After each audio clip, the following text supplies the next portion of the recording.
beautiful Thursday night here in Nashville, the Music City, and the Vanderbilt campus this first week of September, and we have soccer on the way for you.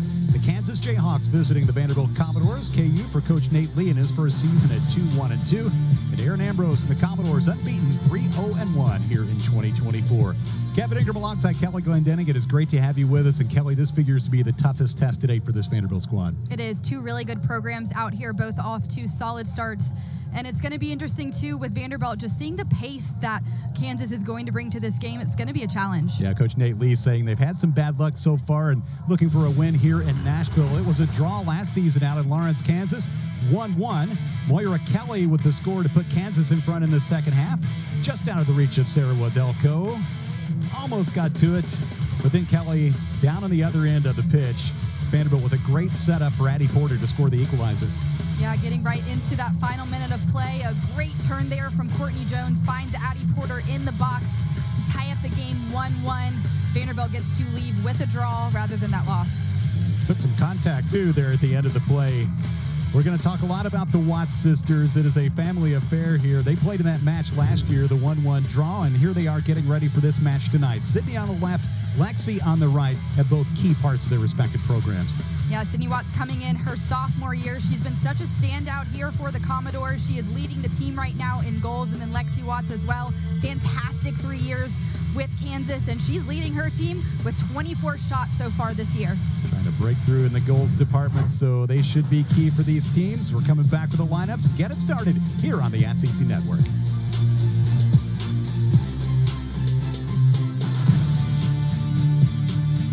I'm Madison Keys, and I am more than a tennis player. You. Today, I will a player. Well, there was a scene last year in Lawrence. The Watts sisters, Sydney on the left, Lexi on the right. They will face off again here tonight. It was a lot of fun last year, and Sydney was just getting her career started at that point. Lexi, a key part of the Kansas program. They took the family photo when it was all done, and you see those T-shirts out in Lawrence, and you'll see them again here tonight in the stands at the VU Soccer and Lacrosse Complex in Nashville on the Vanderbilt campus. Warm evening here on West End. And getting the starting lineups and big cheers from the Watts family. There they are.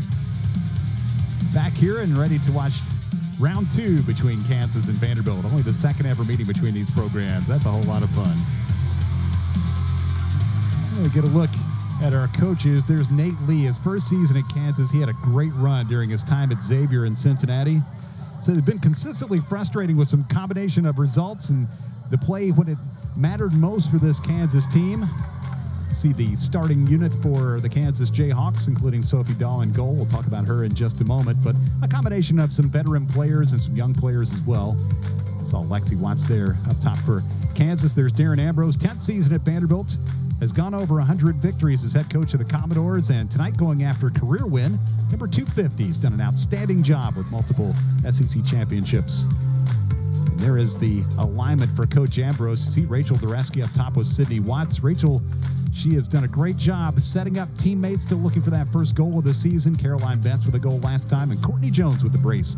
And Vanderbilt's most recent win, that was last time out, a 3-0 victory against Columbia last Friday with Sarah Wadelko in net. Our Vanderbilt team has only given up 1 goal so far. So we'll see Vanderbilt in similar jerseys to what we saw last year when they played out in Kansas, and Jayhawks will wear the red. Their familiar red and blue, the black and gold for Vanderbilt. One last huddle up before things get started. But again, Kelly, this should be a really good match, and two good programs. I know Kansas trying to find its way, and this Vanderbilt team's just been off to a great start with 12 goals on this homestand already. Kansas is really coming into this year with kind of a fresh slate. They're going to have a new look and feel, not really that playing style that some of these players were used to, but they're definitely going to try to control this game even on the road. They're going to want to really push Vanderbilt to move that ball quickly, and Kansas, I think they're going to be able to counter-attack really quickly. So Vanderbilt's back line specifically is going to need to be ready for just an onslaught of Jayhawk players coming towards them all night. We begin with Vanderbilt, first possession of the night, working from left to right. It's an offense that has been so potent and so many different options for the Commodores so far. knocked out of play right here at midfield. And asked Coach Lee a couple keys for this match against Vanderbilt. Said, yeah, these Commodores have been scoring goals in bunches. They have so much talent. And if they get chances, they're going to have a very talented and clinical nature about them. And it's going to be a good preview for Kansas of what's ahead in the Big 12. And Kelly, I think Vanderbilt can say the same thing about the SEC slate, which isn't all that far down the road here. Yeah, this is a really good kind of, not a warm-up game because it's definitely going to be intense, but a warm-up in a sense for conference play. Both of these teams have had some experience with some other teams in some different conferences. I think for Vanderbilt, looking for a competitor here who's going to really put them under pressure and make them play to the speed that they know will be required when they get into SEC play. Vanderbilt's also had the luxury at being home for quite some time, so this is where they really need to keep that momentum going and really lean into that comfortability that they have right here on this field. Yeah, this is a 6-match homestand for Vanderbilt, and they've gone 3-0 so far. But boy, you put up 3, 4, 5 goals every time out. It's going to really serve you well for a Vanderbilt program that has really always been built on a good back line, a good goalkeeping, good defenders. See how it goes tonight. Sarah Wadelko, another starting goal. She's been terrific. Over the top here, a lot of contact with Sydney Watts and Brooke Otto doing battle. Otto played 76 minutes against Gonzaga in their last match. That was a 1-0 loss for Kansas, their first defeat of the season back on Sunday. Played some close ones. Hoping to have more wins, but still finding their way with a first-year head coach and trying to get his system in place.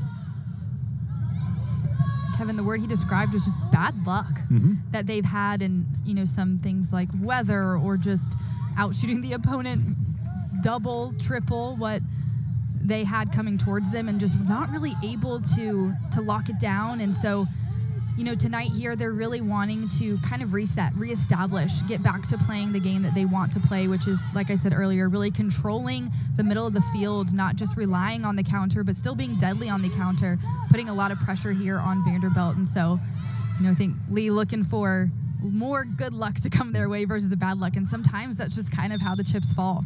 And I kind of felt that way for Vanderbilt last season. Yes. When he was talking about that. It's like, this sounds very familiar. And Coach Darren Ambrose telling us before the season that, yeah, we had great chances to win a lot of matches, just couldn't find the back of the net. We have the right pieces. We have the right players that we want on this roster, but just something's not clicking. And, Kansas had a lot of players depart, but also a lot of players come in, quite a few transfers in first years. So this is a relatively new group with each other. They're still trying to figure out exactly what this identity could look like. I know Lee mentioning too, and Kevin, you spoke with him earlier this week, that sometimes he'll notice just this Jayhawk team, a few players revert back to those maybe bad habits or things that were from a previous style of play that he's trying to kind of work through and, get out of their system. And so a game like tonight's the perfect time to continue that. He said that had been part of it at times late in matches. They might revert back to some things that weren't exactly what they were hoping for. Here is a foul, and this will be a free kick for Kansas, not too far outside the 18-yard box. See Alex Wagner, veteran defender for Vanderbilt, the graduate student from Atlanta. Made her 50th career start last time out against Columbia. Played 83 minutes in that match. She has been a mainstay on that back line as Otto will take the free kick. Good opportunity for Kansas 4 minutes into the match. Chipped in and retrieved by Wadelko, and maybe an offside call. Or are they going to do it again? Everybody wasn't set. Tonight's referee, Benjamin Meyer. Wadelko, again, saw it all the way. She's been outstanding. 3 shutouts this season. Talked about that only goal allowed. That was against St. Mary's in a match about a week and a half ago. There are our keepers, Wadelko on the left and Sophie Dahl on the right. Sarah has played every minute, and same thing for Sophie Dahl on Kansas end. Commodores with numbers. Unable to clear the Jayhawks. A shot, and Dahl makes the save. Rachel Dureski still looking for that first goal of the season. An opportunity early in this match. Rachel Dureski here just circling the net, wanting one so many games. She has been so close this year. And the thing, though, with her, she is contributing 2 assists so far for Rachel Dureski. Even though she's not finding the back of the net, we know that a player of her caliber, of her experience, is just taking a little bit of time, but it will click. She will find it, and I know she's just really hungry for that one and would love to get it tonight. You see Asa Conte defending with Rachel Dureski there. That one a little bit wide of net. Abby Brighton, another player, has played a lot of soccer for this Vanderbilt program. Got her first point of 2024 on an assist in 67 minutes of work against Columbia. That was on the second goal that was scored by Courtney Jones.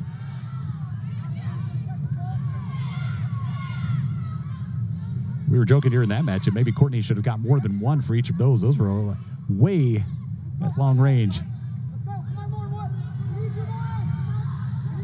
Yeah, it's something on the scouting report that if you're coming in to play Vanderbilt, you are telling your team, do not foul outside the box if you can help it. We don't need to hand that to them. They're a team that can convert on those, so it's a dangerous play, and only do it if you have to. Shay Ryan, number 98, trying to make some things happen. The freshman from California made her first career start against Gonzaga, played 32 minutes.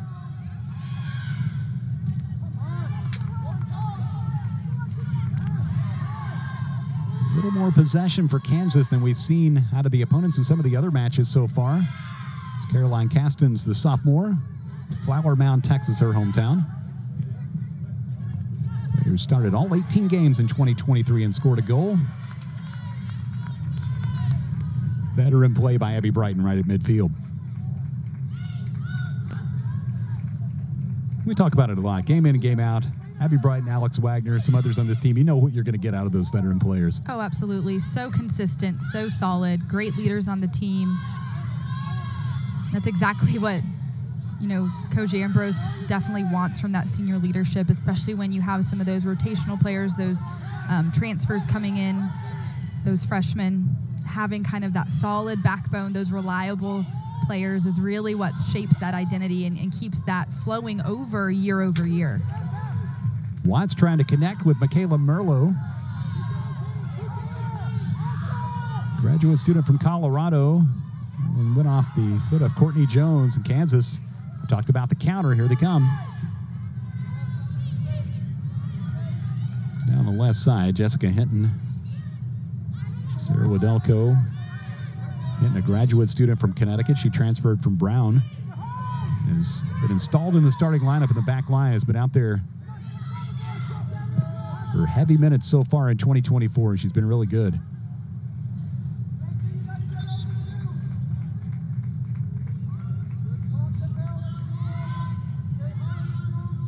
There's Jessica.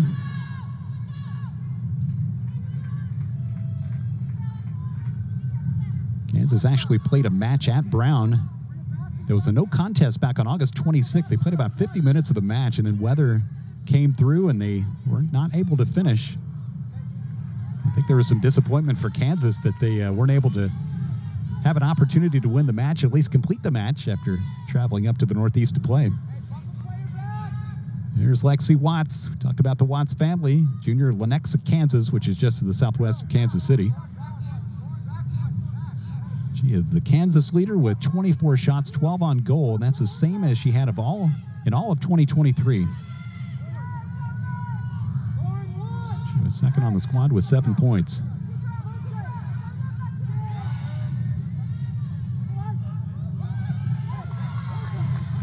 Out of play near the Kansas coaching staff.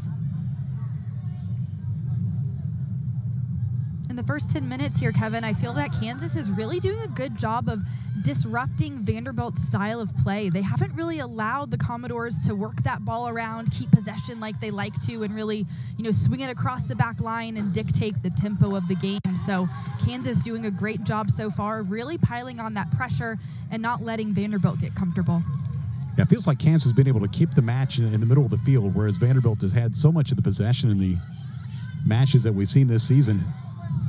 There's Julianne Leskauskas, their veteran transfer added to this Vanderbilt roster.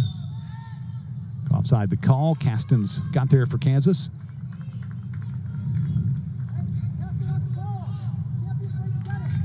The Maryland native Rachel Vareski, the graduate student. Maybe a little too far.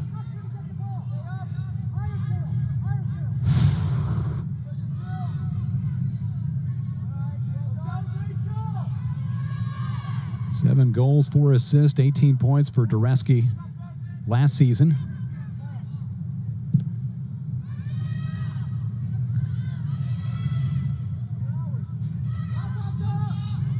Courtney Jones, so good last time out. Leskauskas with some time and space. Give herself a little room as she dribbles in. Looking for Betts. Was able to keep it in play.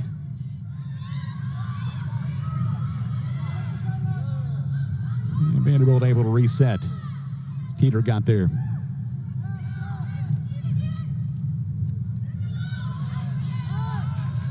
Physical play. Play continues. It was Merlot for Kansas. Now Shea Ryan.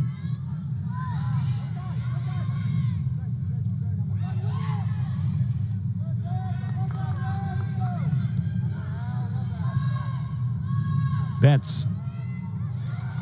Nicely done. She had a beautiful goal on a one-timer last time out.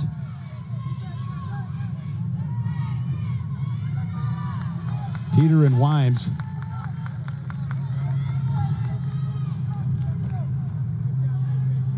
Macy joined this program from North Carolina. St. Louis is her hometown. Had an assist against Columbia and played 50 minutes. And a regular in the starting lineup so far.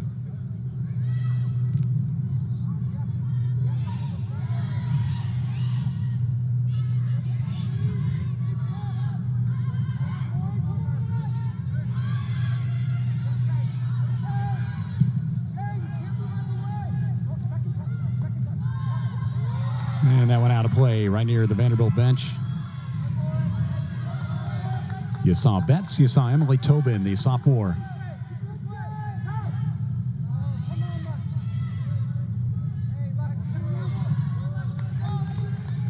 She played a season-high 56 minutes against Gonzaga in that match. The starter now for all 6 for Kansas.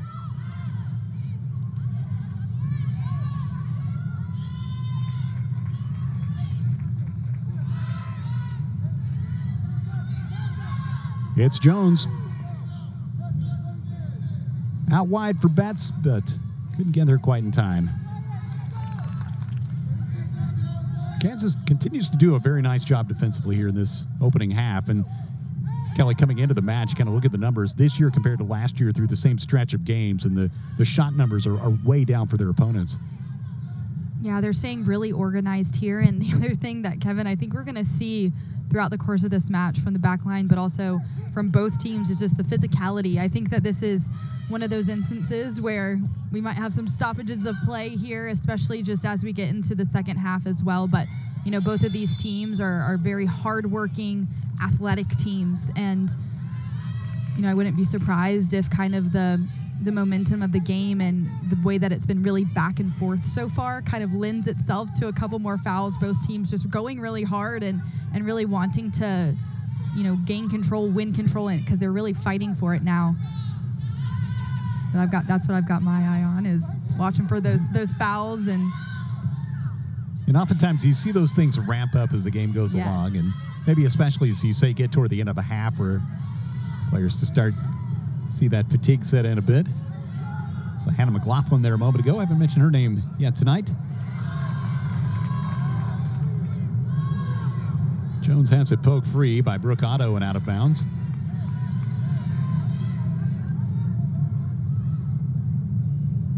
First 2 goals of the season for Jones, the sophomore from Orlando.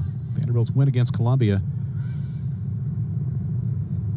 As Kansas teams we mentioned has held opponents coming in tonight to 29 fewer shots through the first 5 matches this year than back in 2023.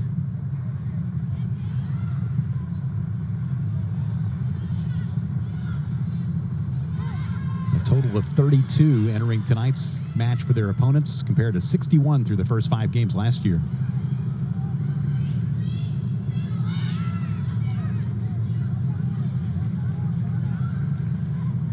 Brighton and Jones in the middle.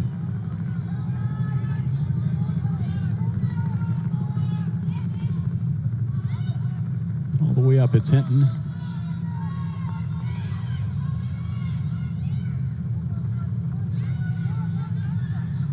Little run for Betts. That one will spin its way out of play near midfield. If you're those defenders coming this far up, especially against a team that can put the pressure on like Kansas can, what's your defensive responsibility if you're those three players?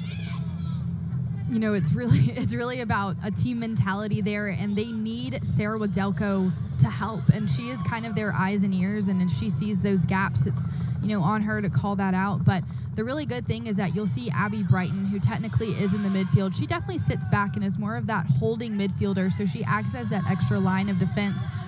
And then also you'll see the wing players, so that's Liskowskis and Betts over here. It is also their responsibility that as the ball shifts, that they do drop back as true wing backs. And so it really becomes a team effort. And part of the way that this... There's Dureski with the cross and set out of play. Let's see if that results in a corner kick. Didn't want to steal your thunder No, there, go right Kevin, ahead in case it turned into something. But Yes. as I was saying, you know, yes, it is a three-back that leaves some vulnerability for some open spaces for those balls to drop into, especially during a transition and if Kansas decides to play quickly. But ultimately, they have those extra lines of defense with that holding midfielder and then also those two wing-backs who are able to drop in and make it really like a five-back if needed. And players like Abby Brighton are so versatile and experienced that they get back and give it that extra defender if needed. Play a moment ago turned out to not be a corner kick. It was knocked out of play this side of the flag.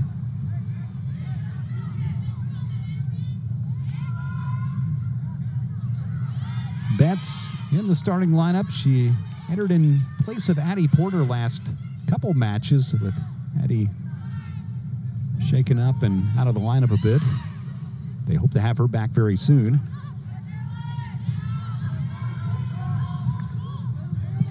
Hinton, don't typically see her this far down.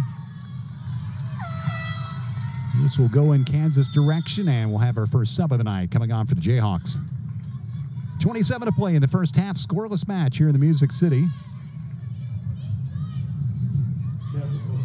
Jocelyn Harriman checks in. She is a sophomore from Caledonia, Michigan. Played 16 minutes last time against Gonzaga. He's been out there for double-figure minutes in 4 of their 5 matches so far. A really good freshman season. Won a Freshman of the Week honor last year.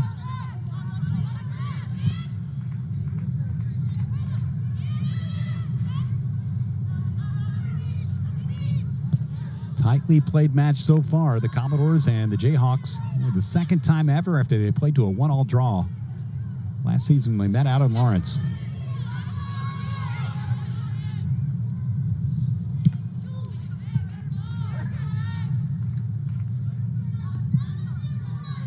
Kevin, it's kind of Jayhawks who are known for those last-minute heroics. Mm-hmm. They, dating back to like 2019, they've had 32 goals in the final 15 minutes of the games, which is crazy. They're a team that does not give up easily, so it was a rare occurrence there that Vanderbilt was able to kind of get the best of them and tie that game last year.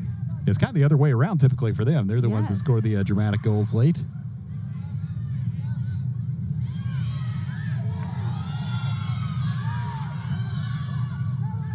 Jones and Teeter.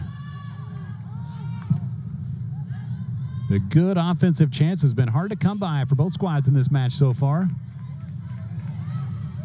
It's Vanderbilt's with about 25 to play, only 2 shots. Both for Vandy. Betts with Kate Langfelder.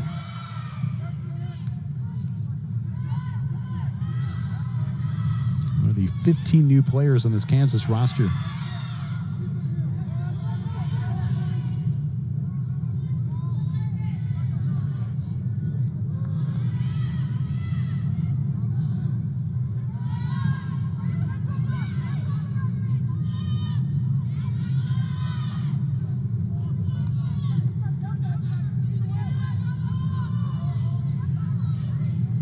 Dureski Maybe Vanderbilt's best chance so far, but snuffed out as Castens was able to make a play for Kansas. Betts serves it in. It was Sydney Watts for the Commodores, but a goal kick coming up for Sophie Dahl.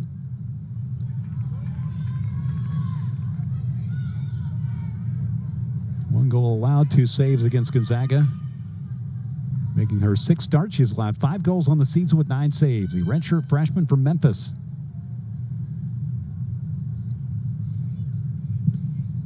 And in reading her bio for this match tonight, one of the all-time great notes I've seen for maybe any student athlete, her great-great-grandfather is Dr. James Naismith, who, among other things, invented basketball and was the first head coach at Kansas. Has his name on the court at Allen Fieldhouse. James Naismith Court. That is really neat.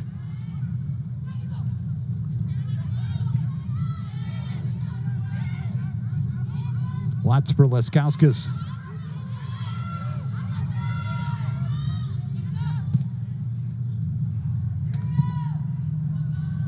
Denied, and will find his way up into the stands.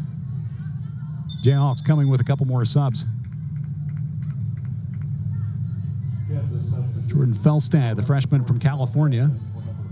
And Olivia Page, the defender and 5'10" sophomore out of Shawnee, Kansas.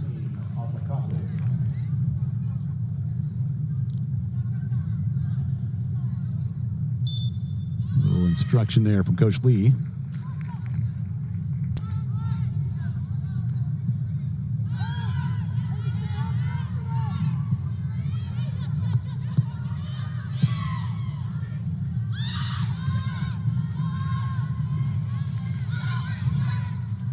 Kansas, some great work. This middle third of the field.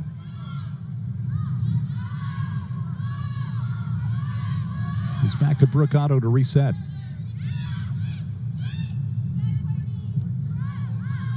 Now back to Sophie Dahl.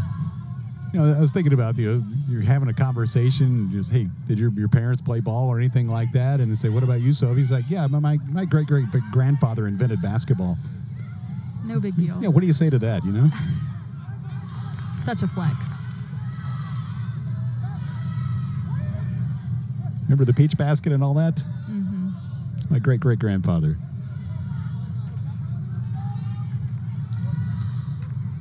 A little over halfway done here in this first half. Vanderbilt at Kansas. Sophie out of Houston High School. She was a high school All-American, and Coach Lee's saying that just still is learning her way as a goalkeeper. Really, this is her first chance to play a lot. And it's been the starter so far in 2024. He really loves her athleticism, her mentality, her work rate, so she's just going to be a really good goalkeeper. But that first year of playing comes with some growing pains at times. Still working on the technical aspects of playing that position. Commodores bring on Ella Eggleston. I like to call them the super sophomores, and there is an outstanding group of second-year players with this Vanderbilt team. She's from Austin, Texas. 29 minutes against Columbia. She was injured earlier in this homestand and has kind of been making her way back as Sydney Watts comes off. VU Soccer and Lacrosse Complex here in Nashville. Kevin Ingram, Kelly Glendenning. Producer Dean McConaughey and her whole SEC Network crew, and a nice night.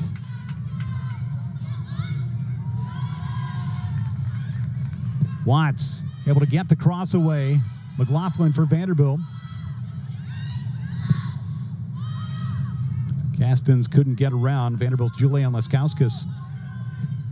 Now we'll see if Vanderbilt can counter as it goes to Betts. Just out of reach for Eggleston.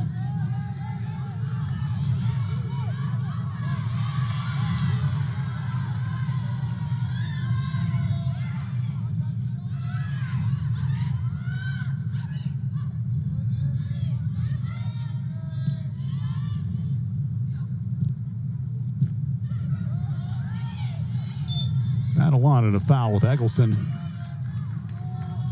Will be against Vanderbilt.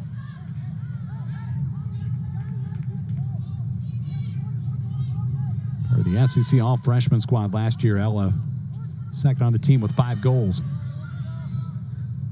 She was so exciting to watch in her freshman year. She was one of those key pieces, came in off the bench sometimes, started sometimes, but she was very consistent in front of goal, and I really loved just how fearless she was in front of the net, and she's willing to really go for it, and she had a lot of confidence even as a freshman. And so, you know, a little bit of a knock on her knee about 2 games ago, so it's good to see her coming back in and that not holding her back too much, and just looking forward to seeing her settle back in and get confident again with this team as a sophomore in her second year. How many of her fellow freshmen from last year have done so far in the likes of Sydney Watts and Courtney Jones.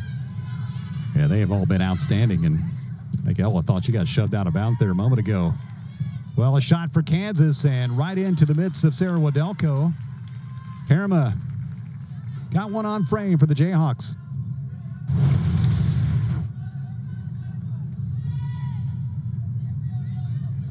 Get a look at this last play, and best opportunity so far.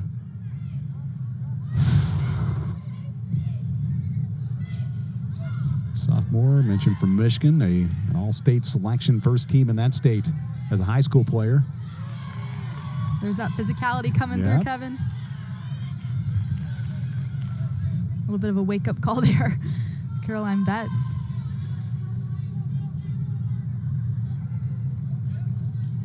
Two power conference teams facing off in Nashville. We got about 18 minutes to play in the first half and still without a goal. Dureski and Merlot.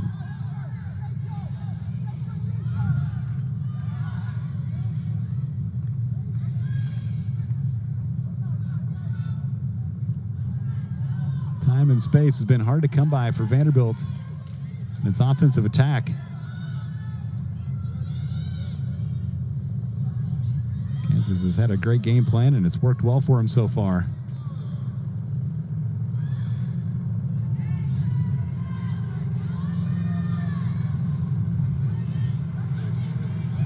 McLaughlin plays on the back line, but super skilled.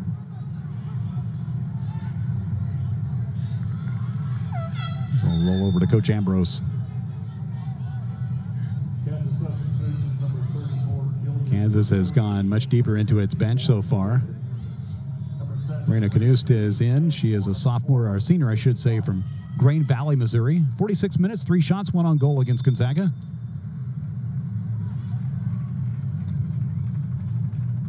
Coach Ambrose, only 1 sub so far for Vanderbilt, and that's been Ella Eggleston. Saw check in a few minutes back.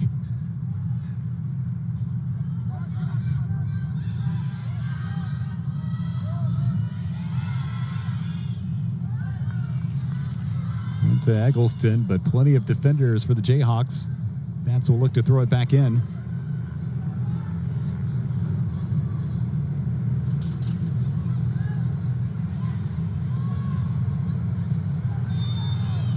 Dureski goes to the turf, and the whistle against Kansas. First foul of the match for the Jayhawks after Vanderbilt's been called for 3.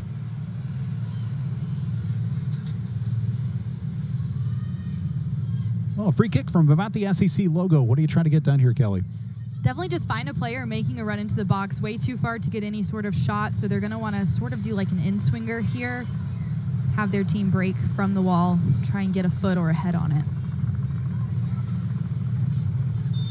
Brighton and Jones. It's going to be Abby to take the free kick. All the way in and tracked well by Dahl. Slides over to make the catch.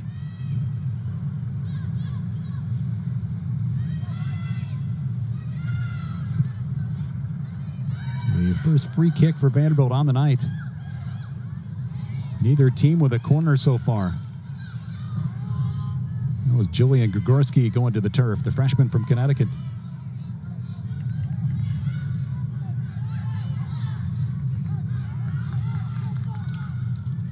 Team leader in goals, headed points. 2 goals, 1 assist, 5 points so far.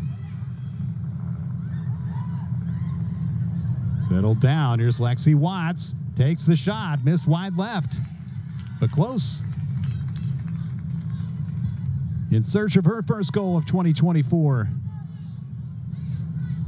You keep firing away. One's going to find the net. Yeah, not a bad look there from Lexi, trying to get it in that top left corner. Just goes a little bit wide, but she's got the right idea, turning and shooting quickly here.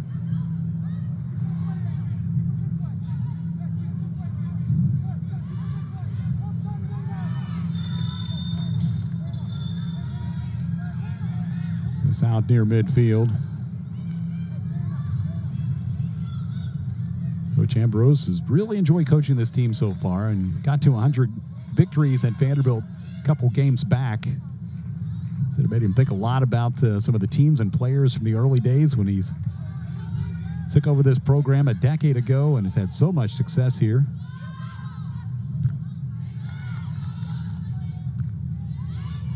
It was funny, in talking to Coach Lee and remembering some of the comments of Coach Ambrose when he was first here, it felt very similar. Both had come from programs that they'd had a ton of success. Lee had Xavier and Darren coming over from Penn, but trying to get their system in place at their new schools and maybe not as patient as they would want to be. Go ahead and start winning right away. Can be hard to do.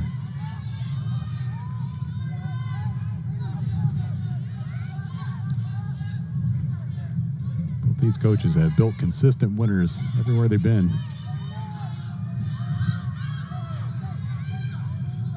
A roll back to Sarah Wadelko.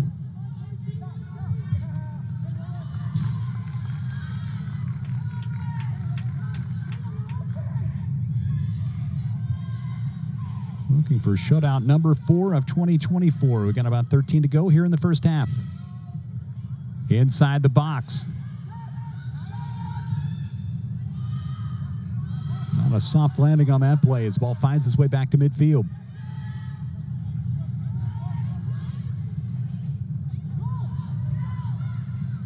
A dribble in, a nice play, Grigorski. Nice touch by Kansas. The Commodores make a sub. Cornell transfer Mia Gonzalez enters out of Westport, Connecticut, the graduate student for Vanderbilt. 43 minutes against Columbia. She has played 40 or more in 2 matches, and it feels like she's made an impact when she's been in the game. She really has. I really enjoyed seeing just her presence on the field. She's got that physical presence as in her height, but she also is just really calm on the ball.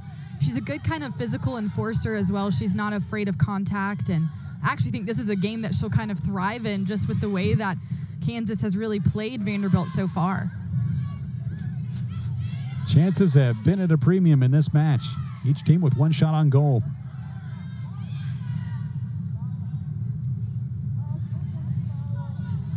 Wagner would have slide it outside. Leskowskis from Eggleston.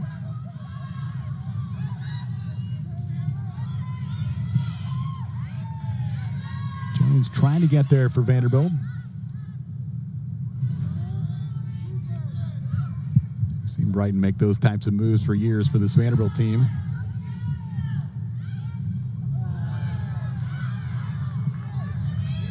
Kind of surprised no whistle on that play. Yeah.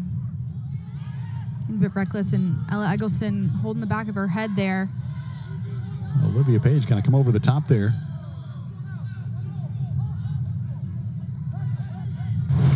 We'll go back and see it one more time, and with about 11 to go in the half.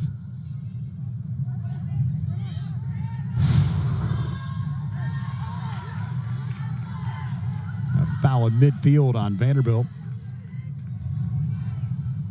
Saw Gonzalez and Jones in the middle of that play.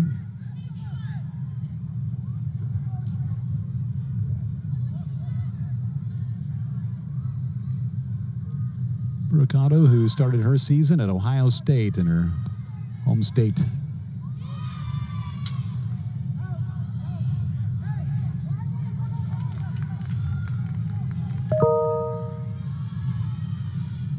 Played in 35 games with 18 starts over the last 2 seasons in Columbus and was part of the Big Ten All-Freshman squad back in 2022.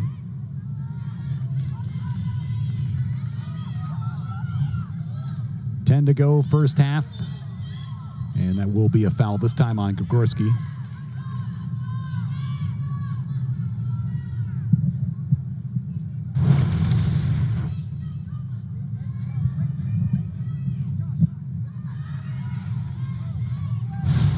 more of the cleat than the ball.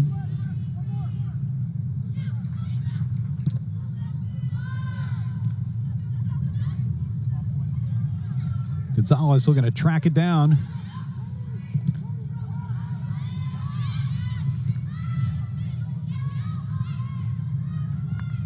And that one will be out of bounds. I think the way Kansas has been lining up so far this first half, they're in kind of more of like a 3-4-3. They're kind of forcing Vanderbilt to be a bit more compact than I think they want to be. You're not seeing Laskauskas out near that touchline quite as far as she has been typically, and that's really because in those moments of transition when there's a lot of back and forth, you have to be ready to spring into action and get compact again on defense, and so you can't really get too comfortable too far out near that touchline, or else you can't then collapse in when needed to really try to stay central in the midfield there to win the ball back. So, you know, I think Vanderbilt's going to have to kind of figure out how to respond to what Kansas has brought to the table.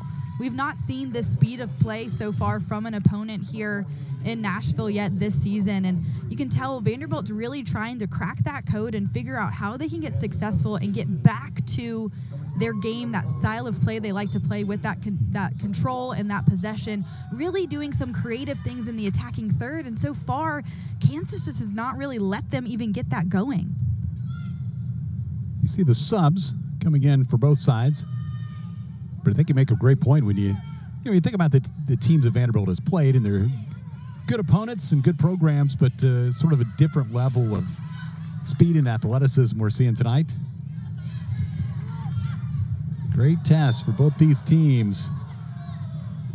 The ref's got to get this in control as well. A couple little extra shoves, probably not too necessary, but a few back-to-back, and we're just in the final 10 minutes here of the first half. This game's going to be, get nothing but more physical as we go on. So it's good for a referee to keep control of that now. There have been 7 total fouls called, but maybe more than that committed. That was interesting. Wide of the post. Amika Kawagish, the redshirt junior from Japan, NC State transfer, going in for the Jayhawks here.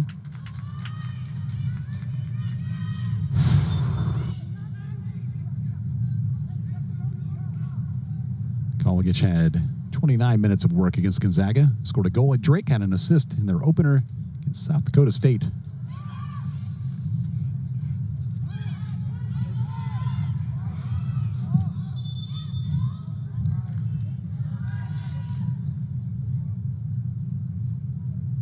There's a whistle and a foul. Kansas went on a road trip to South Dakota State and Drake to start off the season.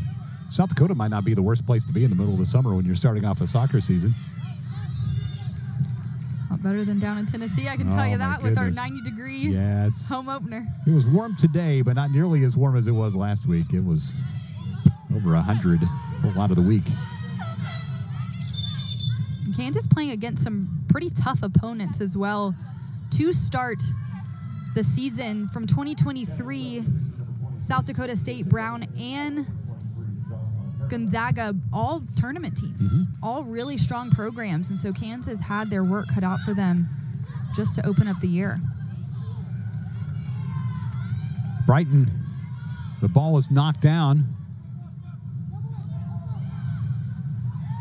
Continues on the dribble as Gonzalez trying to shake free. So the new player just checked in, Sophia Nickel for Kansas. 5.5 minutes left, first half. Limited scoring chances in this game. Each team with 1 shot on goal and nothing across so far tonight.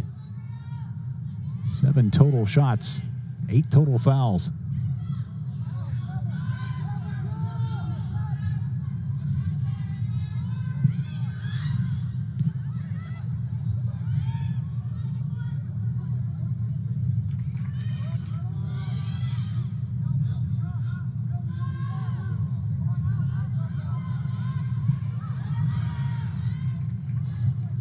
Good run here for Dureski.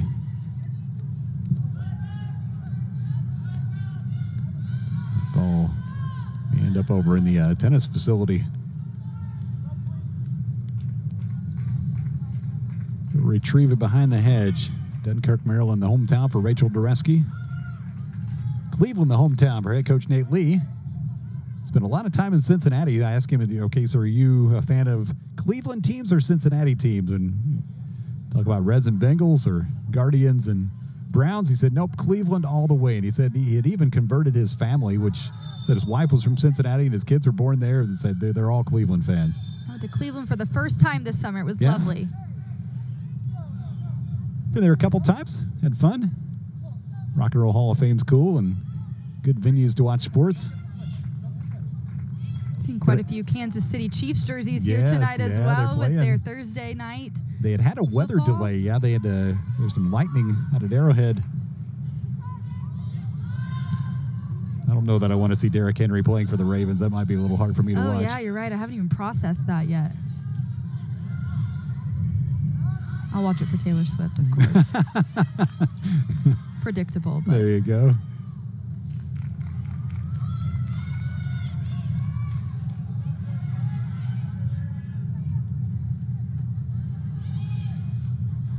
Big one for you all last Saturday. Yes, Vanderbilt football. That was super fun. Over across the street, First Bank Stadium, Vanderbilt defeated Virginia Tech in overtime. It's one of those games. Vanderbilt played great in the first half, and you knew Virginia Tech was going to come back and make a game of it. And they came back and took the lead, and Diego Pavia and company made some plays.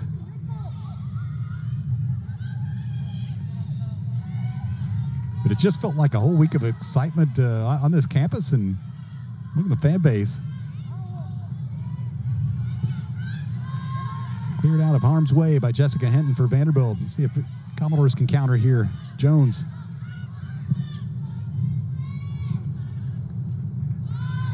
If I'm not mistaken, I think Kansas, their football team is playing the bulk of their home games at Arrowhead Stadium this year because they're doing a major renovation on their stadium on campus. And playing where Sporting KC plays as well.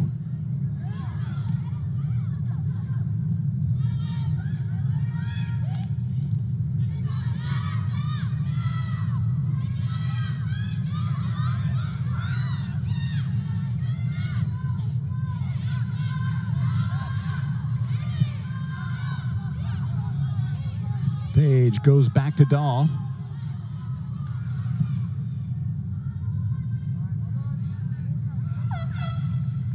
Well, coming up on the final 2 minutes of the first half. Should remind you, coming up at halftime, Stacey Balin, Vanderbilt's assistant coach, will be our featured guest.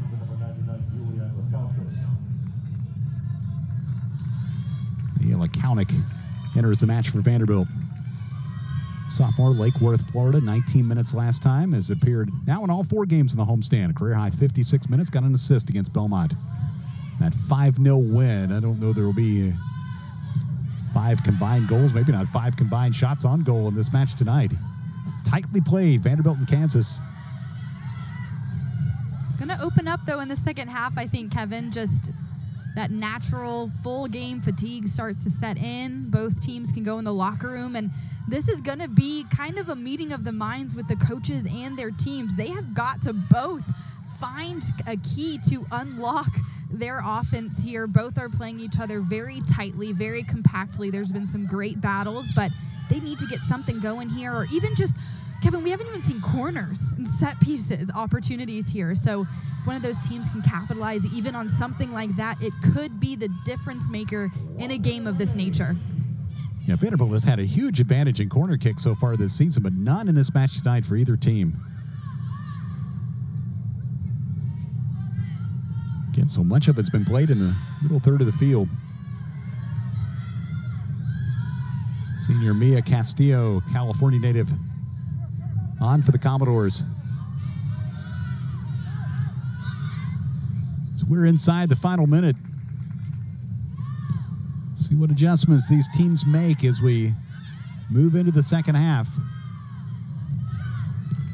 Let's see if Vanderbilt can get one more attempt here with 20 to play.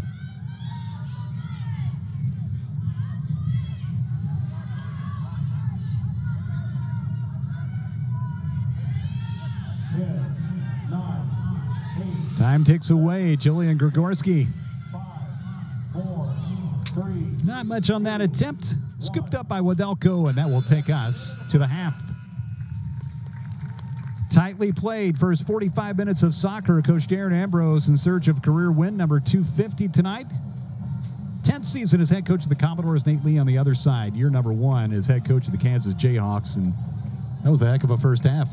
It was. I think we were expecting to see something like this, and so both teams now are going to have that time to go into the locker room, figure out those kinks, and really find a rhythm here coming into the second half, wanting to keep a cool and, of course, keep that momentum going.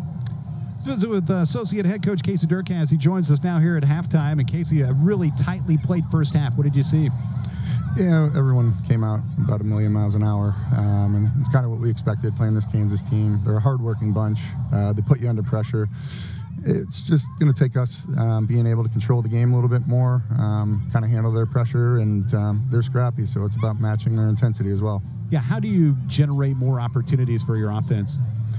I think we got to find moments to be able to absorb pressure, right, and being able to switch out play. I think we found some moments early on where we were able to do it well, but then other moments we found it hard to deal with 2 players flying at the ball. So a couple things we got to clean up technically, but just got to match the intensity and be able to put a little bit more pressure on the second. Casey, thanks as always. You got it. All right, it's Casey Durkaz, first season as Vanderbilt associate head coach, working with that man, Darren Ambrose. Halftime here in the Music City. Commodores hosting Kansas, second ever match. They played to a draw last year. Back with more from Nashville after this on the SEC Network.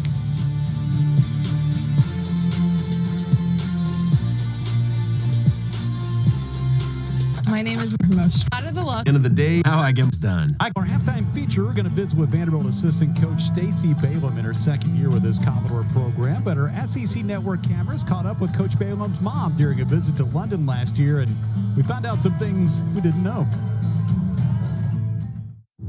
Very cheeky, mischievous, very passionate about her football. Yeah, she was the only girl in an all-boy team, and they popped her in goal. And then they realised she had a talent, so they popped her out of goal, and she never looked back. Sid, you gotta get higher. Cut that ball across. Growing up in England, where everybody lives and breathes soccer, was a lot of fun. Just playing soccer out in the street with my friends, the neighbours, knocking on each other's doors, getting as many people as you can to play down the street with you, and just make up fun games as you go, playing in the playground at school, and just having that competitive edge with your peers. I think that's probably one of the things I remember growing up about the game. You're always invested in it. Everybody loved it. Everybody had a team to support. And so, I think that's one of my fondest memories growing up. Use the sideline. Very good. Well done, Addy. Have you checked in? There were not many established women's teams. I played on a boys' team up until the age of 14, and it wasn't well supported financially.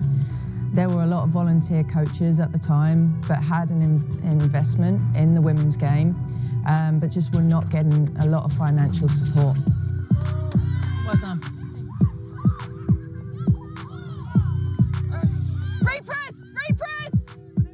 So I got a call one day from the coach at the University of Montevallo, Patricia Hughes, and she originally she's from Ireland, and she was the head coach at Montevallo. She'd heard about me through my coaches that had been reaching out to some coaches in America. So I came over on a visit, and I immediately felt that home feel and knew that it was a place that I wanted to be. Montevallo was in the middle of nowhere, and so it was a place where you just had to make your own fun or find things to do. But in terms of culture shock, the heat was something that it was a struggle to get used to. The food was a struggle to get used to. Not used to things like grits. That was one that I'd never heard of before. The biscuits were something that I actually really enjoyed, but we'd never had anything like that. I thought Olive Garden was one of the best places I'd ever been to until I discovered more places since then. But the food was something I had to get used to, but then started to really enjoy over time. I was not an easy player to coach. I was really hard-headed, stubborn, and probably opinionated as well. But I think my coaches knew what they were going to get from me every day, and that was hard work, it was passion, it was competitiveness, and I wanted to make everybody else around me better. And that was really important for me, just being the competitor that I am. So now I think if you were to ask my coaches that have coached me, it was probably a love-hate. They loved having me on the team and coaching me, but then sometimes I drove them nuts. So, just so that you can visualize this, so what we were saying to Sid, okay, just now, as they were playing defender to defender, when they played this outside defender, get higher so they can't play that central defender. I chose to join Vanderbilt on their coaching staff after my conversation that I had with Coach Ambrose. We had a few conversations during that process, and I was really excited about his vision, his philosophy, his development for players. And, you know, coaching in the SEC, every coach wants to coach at the top. And this is the top. This is the top level. And since being here, it's been a really enjoyable experience. And the people at Vanderbilt make it an amazing experience to work here every day. Yeah, good stuff, Mel. Great stuff. Well done. Mel, very good. My clothes.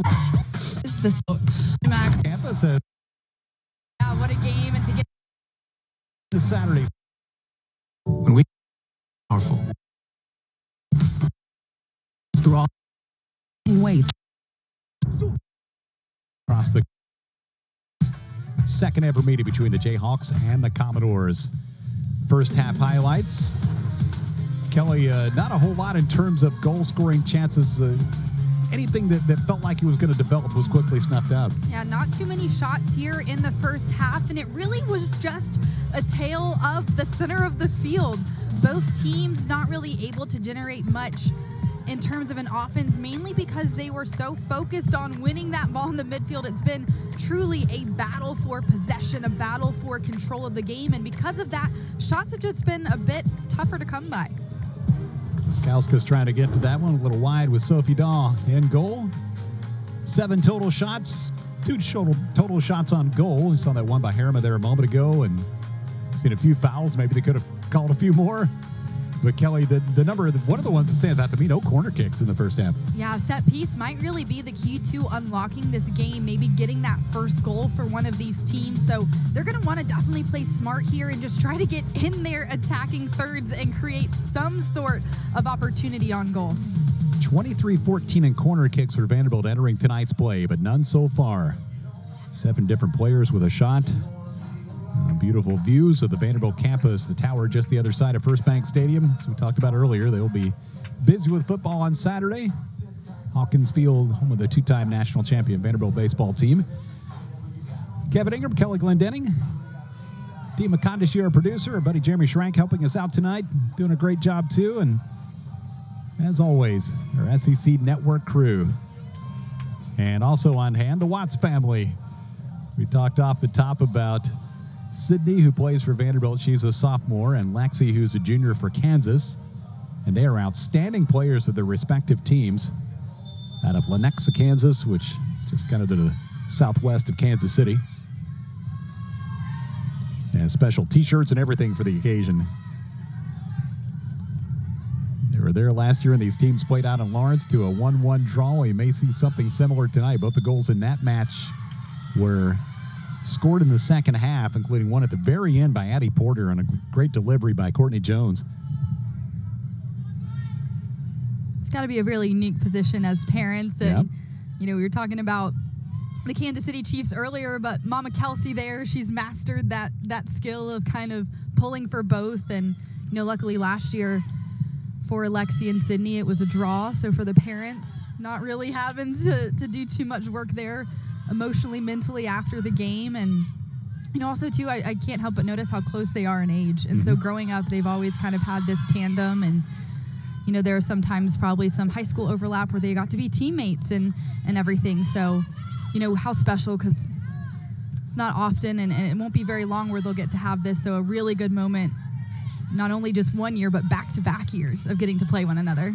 Yeah, this is really special stuff. I mean, you think about your career span as a college athlete is so short, and getting this opportunity, maybe a great opportunity for Kansas, just wide for Harima. We saw that shot on goal for the Jayhawks back in the first half, and this will be a foul against Kawagish. Saw her toward the end of the first half.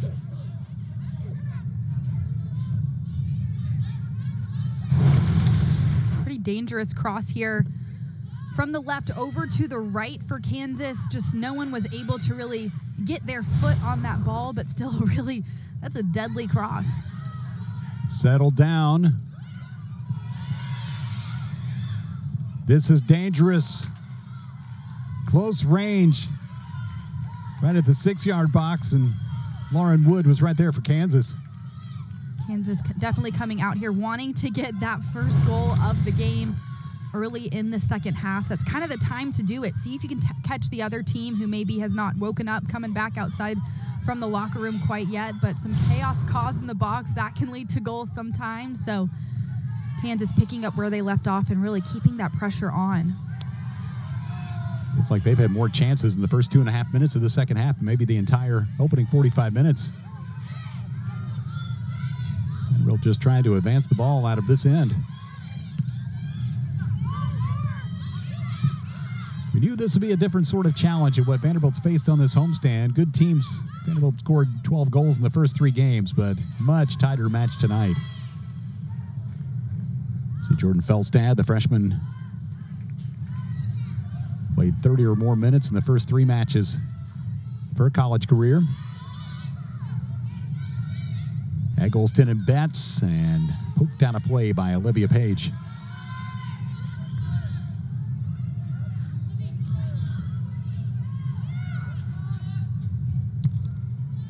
Great student, part of the academic All Big 12 rookie team in 2023.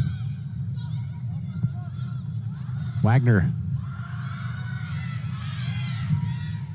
Jones up top. She and Caroline Betts combined for 3 goals last time out.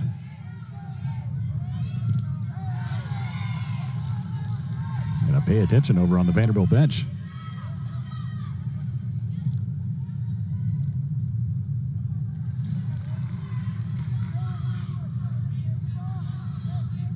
Jessica Hinton, the graduate student.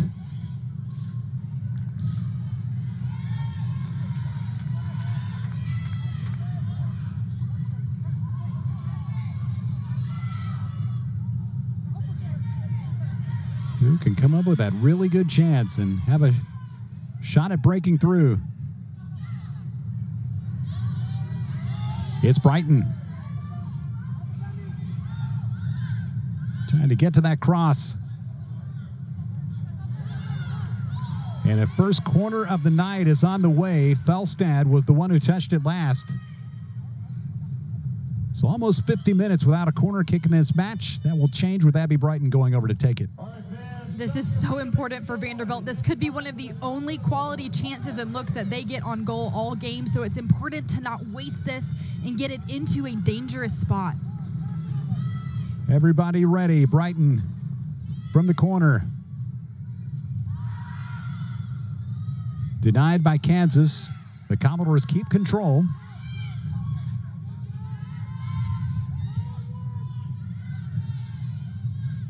Jones to Betts.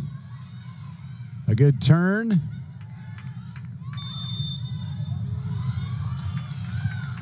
And the whistle goes against Betts on that play.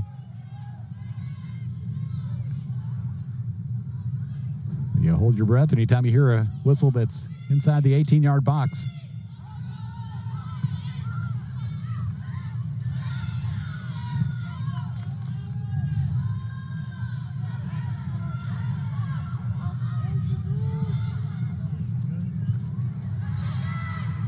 Chipped in. Lauren Wood couldn't get there.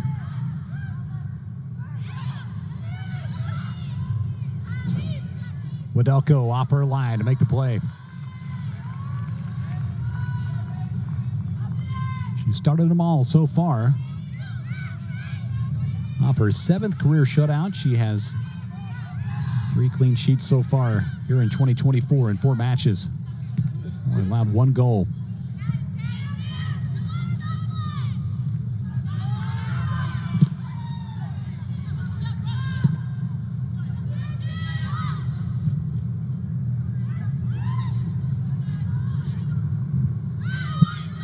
Kansas team that's been a little frustrated with the lack of results and making plays when it mattered most, according to Coach Nate Lee.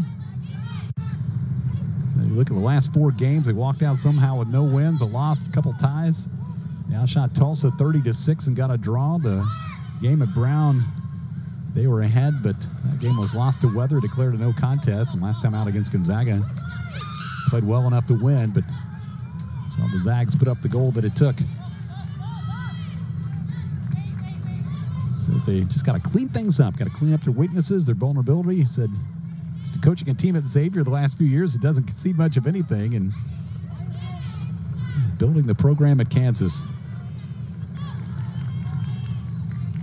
But they have been impressive, especially defensively tonight. He says they play a lot different style from maybe some previous Kansas teams.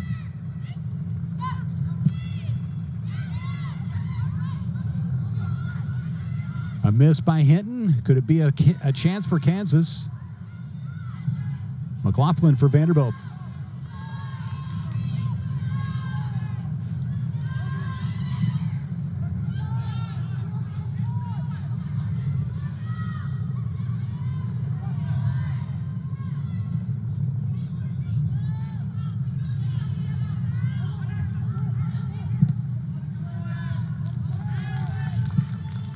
Big hop and out of play at midfield. 8 minutes played, second half. Still a scoreless match, Vanderbilt and Kansas. 2 shots on goal for the Jayhawks, 1 for Vanderbilt tonight. That has been it.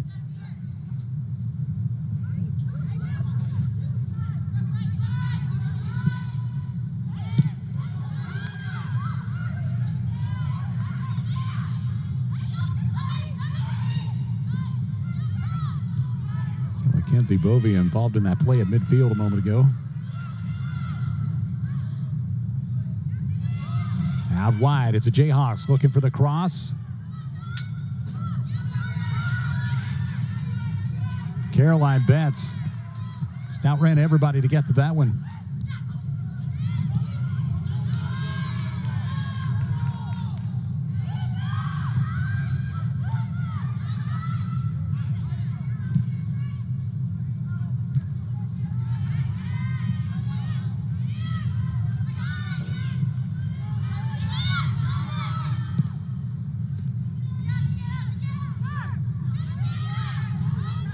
Felstad and Merlot on this near side for Kansas.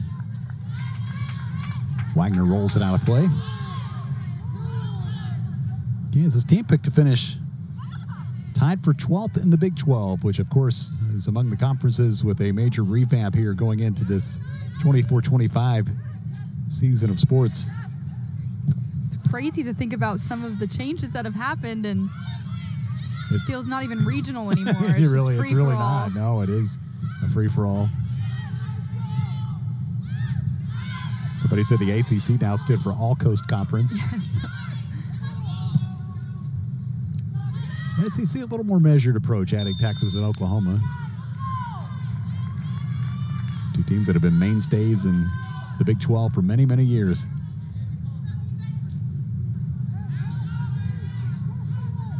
Foul on the Jayhawks here.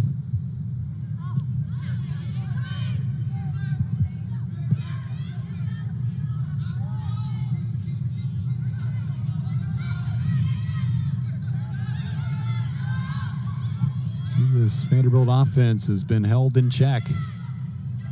12 goals in the last 3 matches, but nothing tonight. Really not many great chances. There will be a foul called on Merlot. And Kevin, that just goes to show why those first couple of games were so important for Vanderbilt's confidence. is because the games that were coming down the stretch here in preseason or pre-conference season, you know, they needed to feel the back of the net. They needed to get that muscle memory, feel how it felt to really lead those games. And it's because games like tonight are what they're probably going to see most of the time in SEC play. So, you know, this game certainly serves a purpose and really will be helpful for them, just adjusting to that speed of play. But the other ones were so helpful as well, just to get those results and really feel that they were capable of finding that quality in their attacking half, which is something they struggled with a lot last year. 6 different goal scorers so far in 2024. And, you know, Kelly, you talk about building confidence. Having that many players that know that they can find the back of the net, it seems like it'll serve this team well, especially in a tight match like this. You saw Jessica Hinton go to the deck and a foul on Kansas. Free kick for Vanderbilt.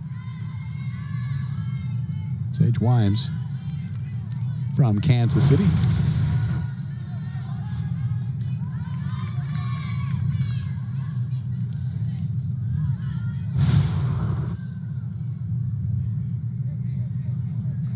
Way more fouls than scoring chances, 15 combined.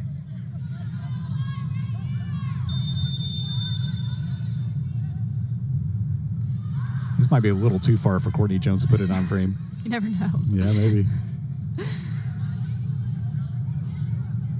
Hit twice from deep against Columbia.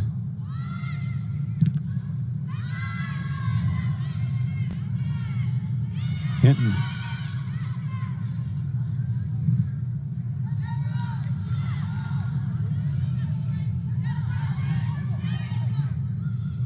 Good simple play by Lauren Wood, the freshman.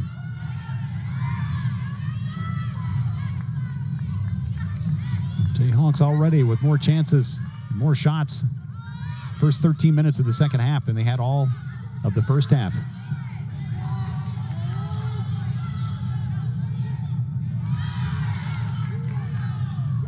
Wiskowska's going to the turf, and maybe a late whistle there with Caston's call for the foul.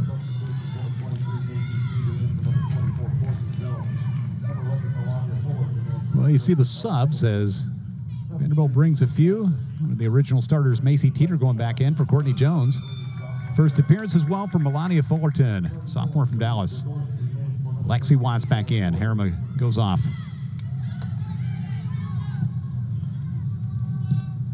We were laughing at Coach Lee's comments about Lexi Watts and asking about the sisters playing against one another. It said Lexi wasn't one of those players that like to crunch a lot of video and spend a lot of time. That she would probably think more about it once they got out here and actually played the match.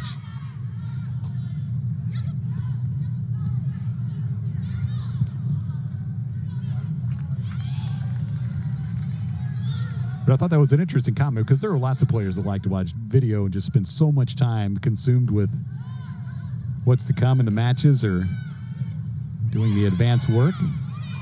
Sometimes keeping it simple is the way to go.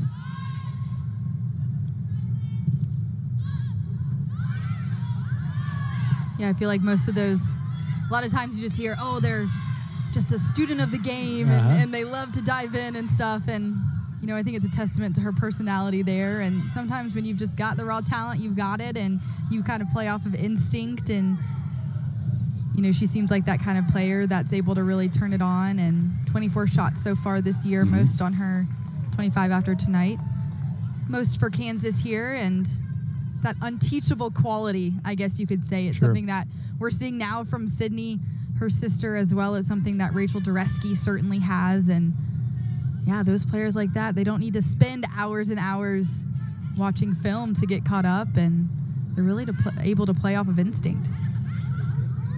Well, the two sisters facing off. There's Sydney for Vanderbilt and Lexi, number 18 for Kansas. But I always wonder what's the happy medium on watching video, and whether it's soccer or any sport. It's almost like you get to a point of diminishing returns. You watch so much video that, you know, can you process it all and do something with it?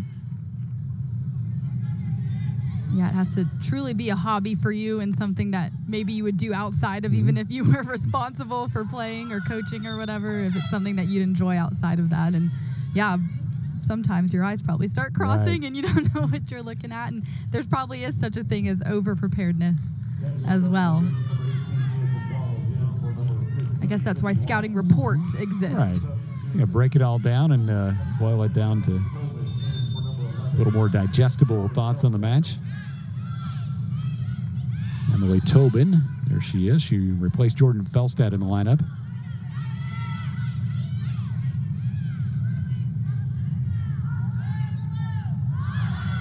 Tobin, part of the original starting lineup, and that's been the case for her throughout the season so far.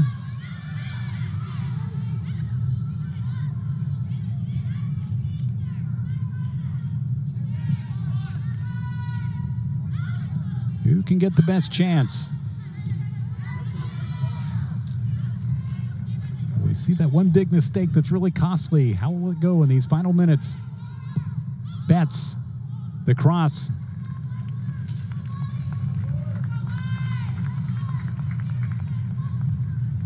She has received the starting nod with the injury to Addie Porter that's kept her out for the last couple matches.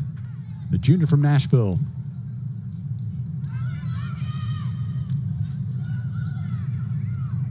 Couple goals and 11 shots with 5 on frame entering tonight's play.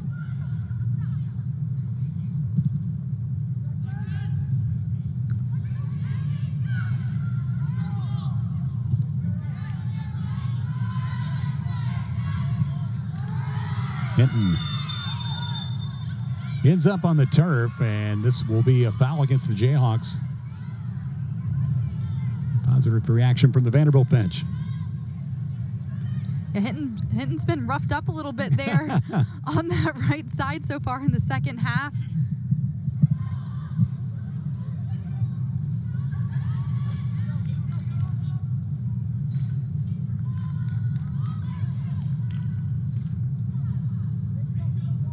Nine fouls for KU and 7 for the Commodores. 27 to play. Scoreless here in Nashville.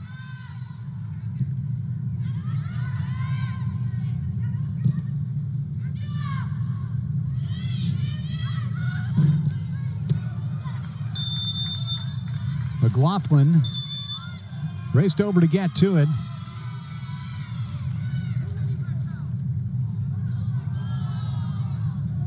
So the signal of our official, Benjamin Meyer. Let's watch this play one more time. Yeah, it's getting physical out here, and you saw the ref point to different spots on the field saying it's been back-to-back there for Kansas enough. He doesn't want that to become a trend, really trying to keep this game in check with 25 minutes left to go. Maybe a chance for Kansas. Wadelko dove, but it was out of reach. Lexi Watts. A lot of supporters still in the stands, or in the stands, I should say.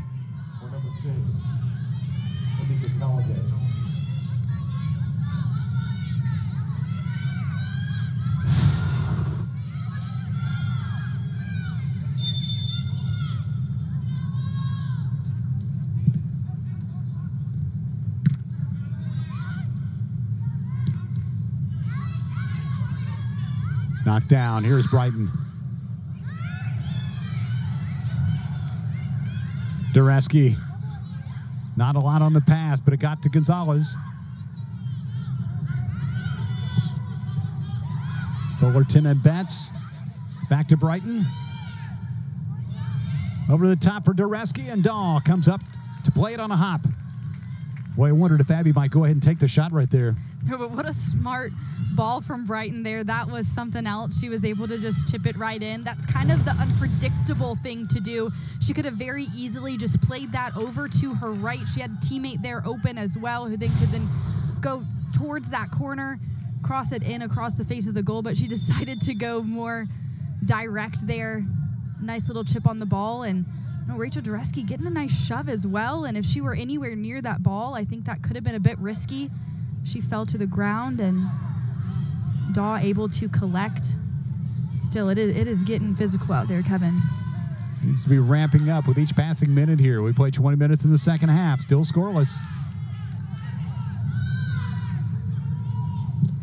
You can tell, too, how much the game has been able to open up just as both teams get a bit tired, making that press a little bit more difficult. Players have slightly, even just a millisecond or two more on the ball. It allows them to make different choices, have a little bit more space to dribble, find a teammate. And so you're seeing that kind of across the board, and this is where those goals could start to happen.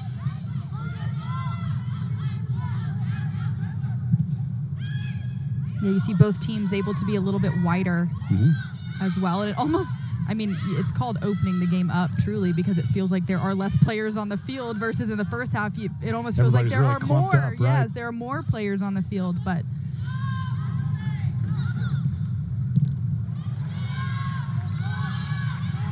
Dawn's going to come up to get it.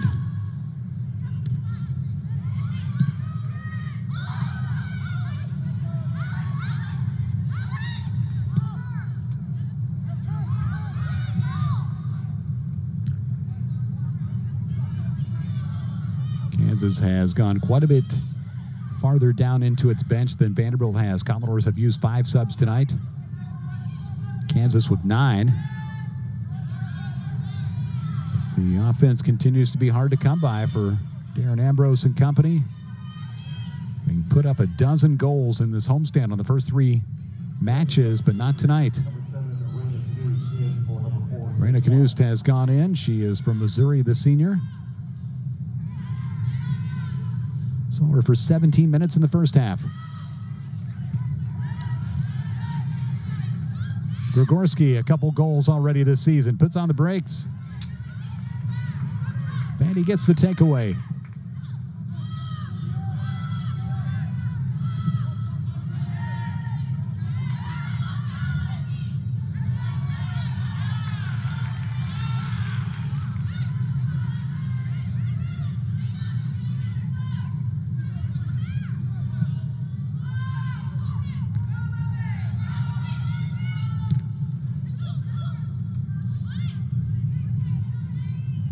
Brighton for Wagner. Halfway done here in the second half. No score.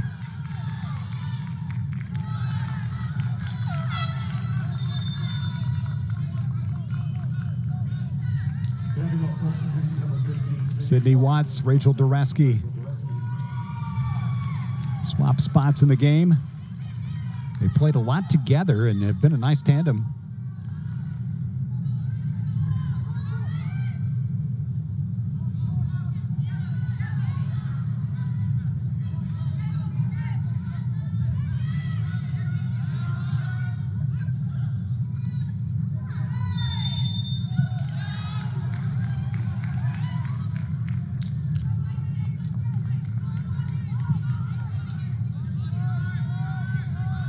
Two goals against St. Mary's for Sydney Watts after her first career goal against Belmont to begin this homestand.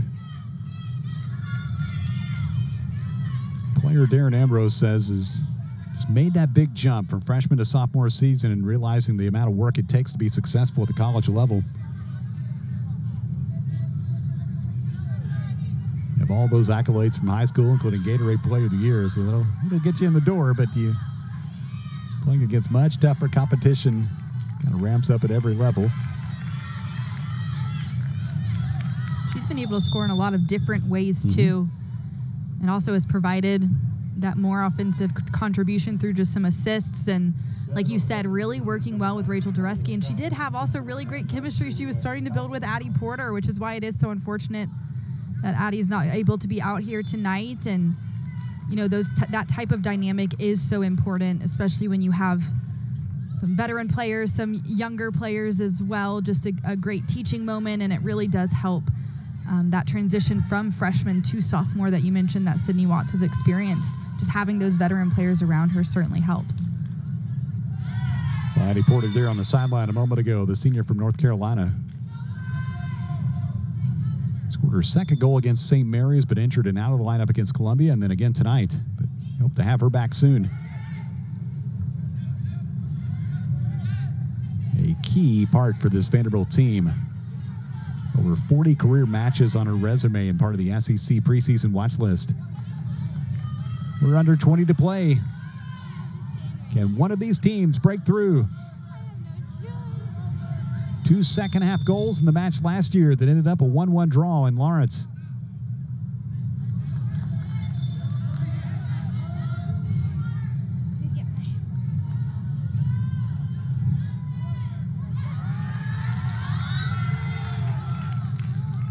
Foul against Vanderbilt. Someone just gave her food.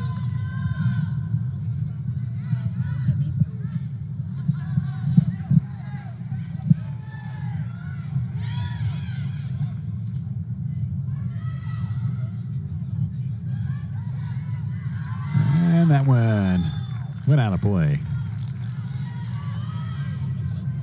I thought it was interesting when the half came to an end. You saw Darren Ambrose and the coaching staff spend a lot of time out here before they went to the locker room discussing their strategy and what they saw and getting ready for the second half.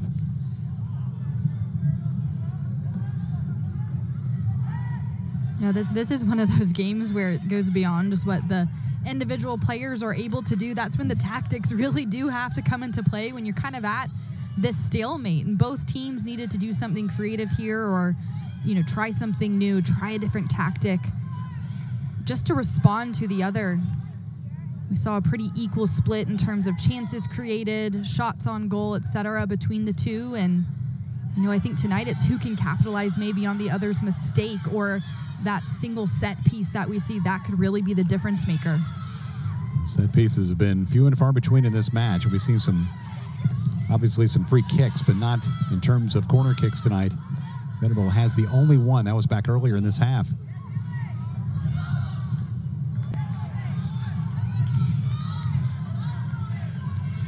Fullerton, number 11 for Vanderbilt. Bovee.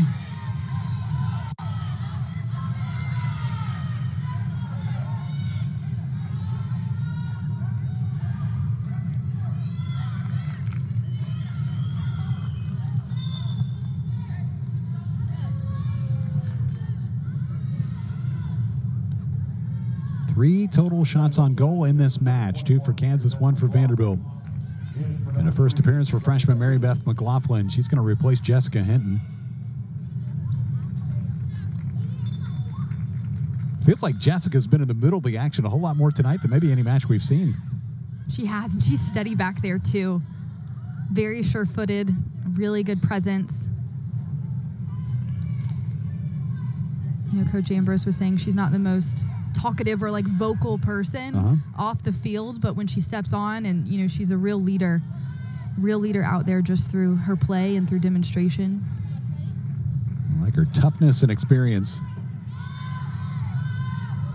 Vanderbilt had so much of the possession in the other matches that the players in the back line maybe not needing to get as involved as we've seen tonight.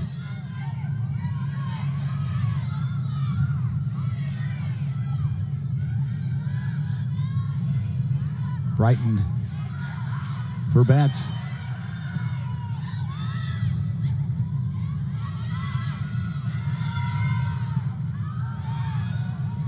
Like a miss hit there, and Vanderbilt's going to be the recipient. Takeaway, Tobin. It's near side.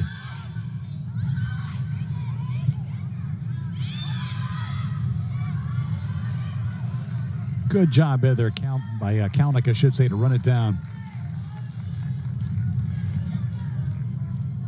Naila, the sophomore, Lake Worth, Florida, her hometown. 5 matches last year, all in the non-conference, but seeing more playing time in these early games here in 2024.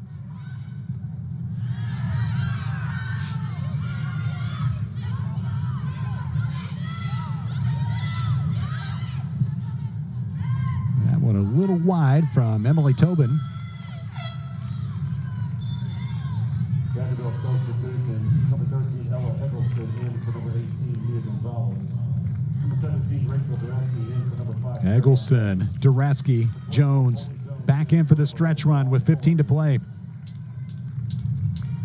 It's a good time to bring that trio in, get some of those starters back out on the field, and then Ella Eggleston as well, who's still overcoming that bit of a tweak there on her knee 2 games ago.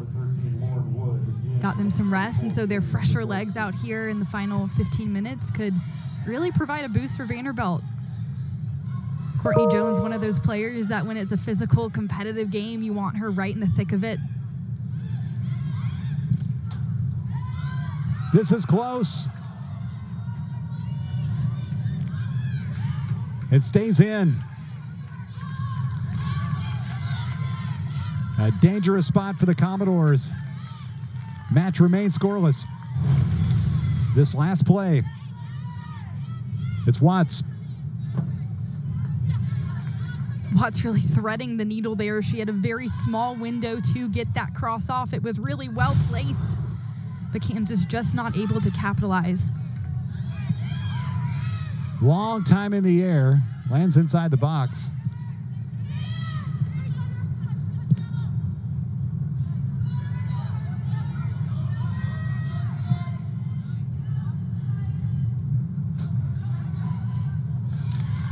Move forward. It was Sydney Watts. Great for a moment. Looked like she might have twisted an ankle, but seems to be fine.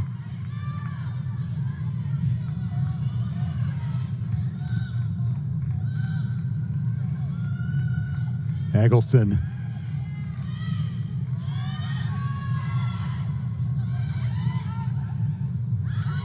Brighton gets it back, takes a shot. And a foul and a yellow card to go with it. With Courtney Jones going to the turf. Kevin, this is a lethal spot here for Courtney Jones. Scored a goal very similar to this spot last match, and her and Abby Brighton likely to be here standing over the ball. One of them should be able to get a direct shot off here. Great give and go though, pass there, and it resulted in this foul, but still Abby Brighton was able to get a really good look on goal there between that 1-2 from them. Yellow card on Michaela Merlo. In a scoreless match, a key spot.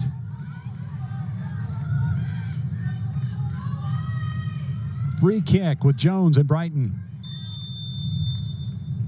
It's Courtney. Fires. Played by Daw.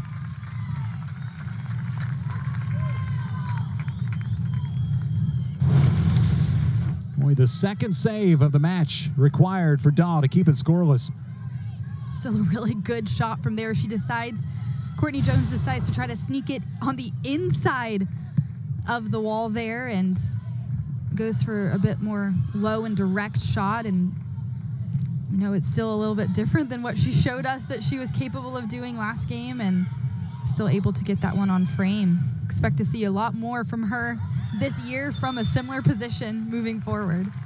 Yeah, she worked the corners of that last match, and maybe a mistake right there. This will be a corner kick for Vanderbilt. We saw Courtney Jones go top left and top right for the 2 goals against Columbia.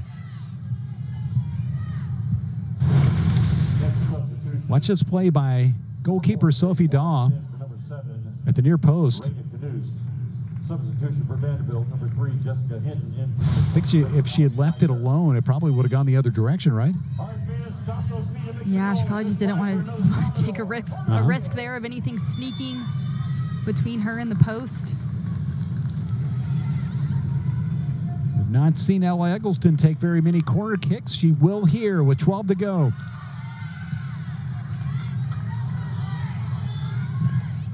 Knocked down. The chance for Kansas.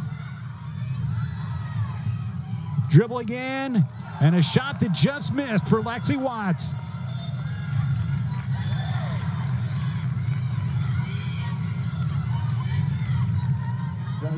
Crucial error here. Hinton just not able to get that ball wide enough. You can't just go straight down the middle with that. You really need to clear it wide to the right. Watts able to still pick up this breakaway, but Sarah Wadelko there, great job on her part coming off her line. You can see her hesitate slightly, but she ultimately decides to come forward, try to make that goal smaller, and ultimately led to that miss from Watts, who sends it wide. Each team with a big chance here in just the last couple minutes. Lexi Watts looking for her first goal of the season. That would have put Kansas in front. Just over 11 to play here. Now it's Vanderbilt. Sydney Watts. We saw their family members up at the stands. Kansas substitution number 3 is 23, Jocelyn Harriman, in for number 18. Jocelyn Harriman had one of the shots on goal for Kansas tonight. They have had a big advantage in shots here in the second half.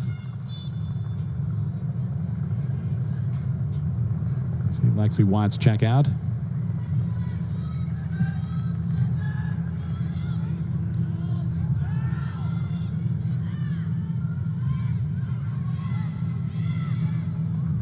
Interesting final minutes coming up here.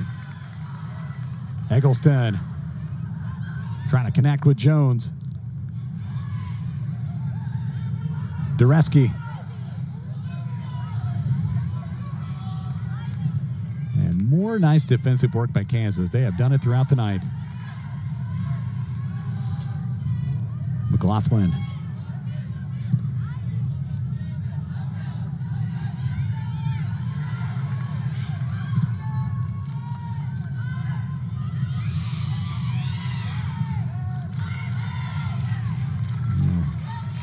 See Hannah McLaughlin just clear that one out of play. She's a junior. Her sister Mary Beth, a freshman for Vanderbilt.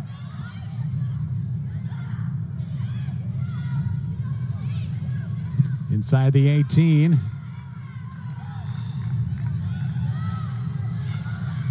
Abby Brighton fearless defending, and Kansas will have its first corner of the night with 10 to play.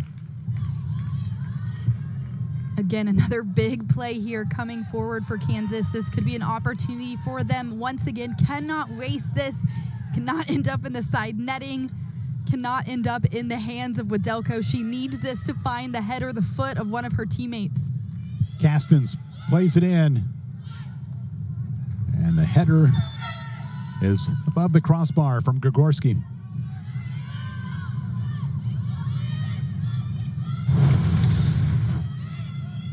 One more look.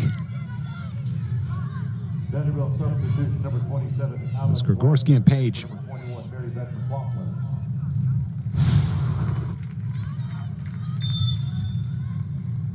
Alex Wagner back in for McLaughlin.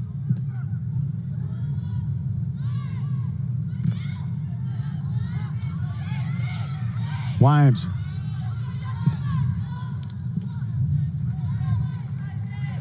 They have kept the pressure on in the second half. But we are still scoreless as we come up on 9 minutes to play. It has been interesting tonight. 2 saves for Sarah Wadelko, 2 stops for Sophie Daw. But Kansas, the bulk of the second half shots, 9 of the 10.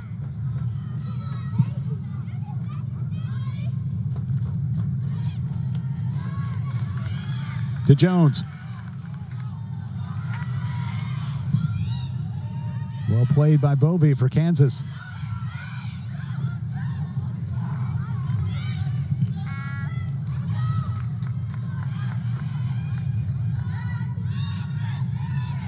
Shaken up player for Vanderbilt. Laskauskas blasted forward.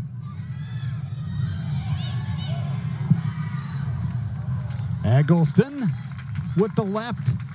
Daw with the save.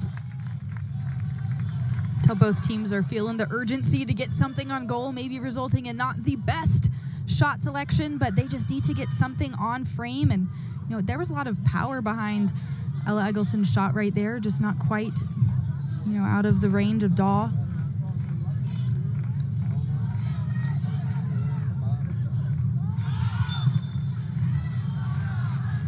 You're kind of at that point in the match where you're not really looking for style points. You just want to try to make something happen, aren't you? Definitely, and it's really tempting, though, to shoot a bit earlier than you need to. So this is also where that mental focus comes into play, and, you know, wanting to keep a balance between quality and quantity, because you also don't want to hold on it too long and waste more time. But we've seen that from both Kansas and Vanderbilt here, maybe resulting in not the best shot selection. Hannah McLaughlin has checked out of the match. She was shaken up a couple minutes back. Getting a look from the athletic training staff on the Vanderbilt bench. For Kansas, number 18, Lexi Ross, and for number 23, Jocelyn Hera.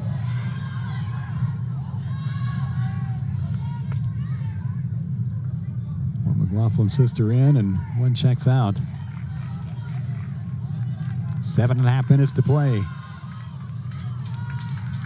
The 1-1 draw last year. These teams have been scoreless tonight here in Nashville.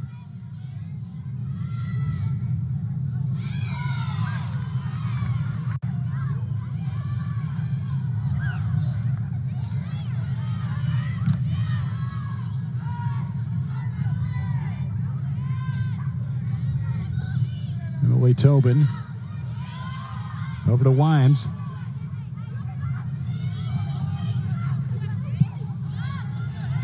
Wagner able to close off the angle.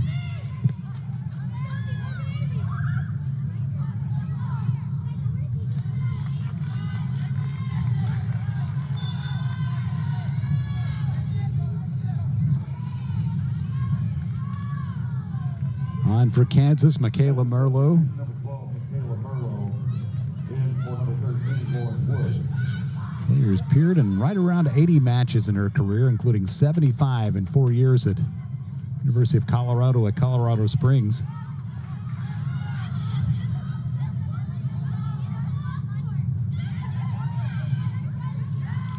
Down to 6.5 minutes.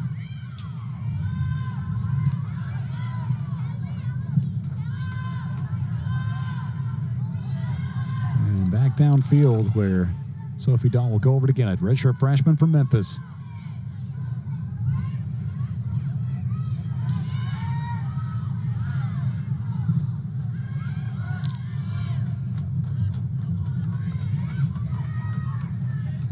Six to go here in the Music City. VU Soccer and Lacrosse Complex. Kevin Ingram, Kelly Glendenning.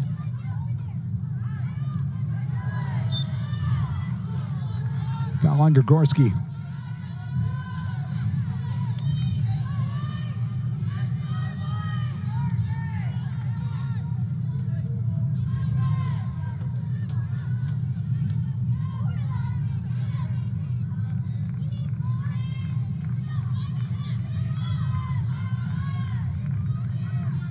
Commodores take a moment to get everybody aligned like they want before Brighton takes a free kick.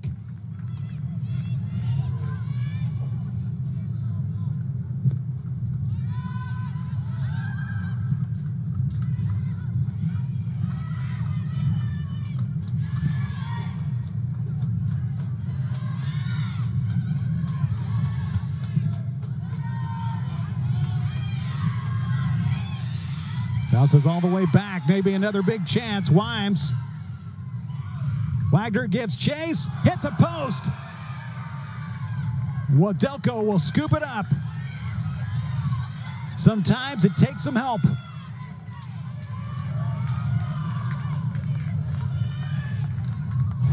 Wimes so close here. Hitting the post. She has been electric all second half. Physical player who's able to just get here on goal, but a fantastic recovery from Abby Brighton and Alex Wagner there. You see closing down on her, making her shoot quickly. Sarah Wadelko gives that post the MVP award, I'm sure, for tonight. Thank you very much. Vanderbilt's able to stay alive here just a bit more. Yeah, we said it earlier, but Jessica Hinton over there has been getting the short end of the stick when it comes to physical play here tonight. She has had some of the most physical interactions so far. She's put in quite a shift. And, over 80 minutes so far for her. One of those players, he's out there for pretty much all of it. Got a little bit of rest, but not a whole lot. Under 4 minutes to go, basically in a situation where any goal would likely win the match. Dreski pokes it away.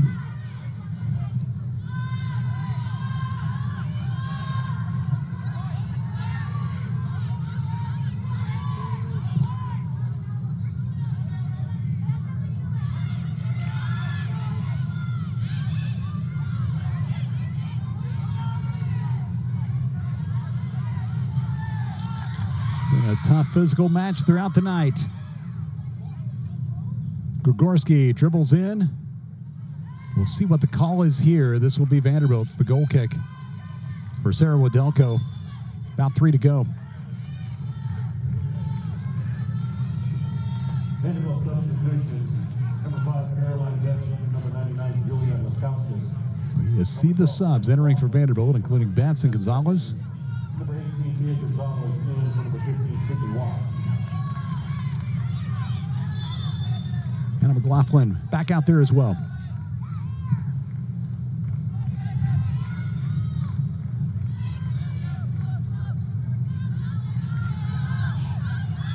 Full-on sprint.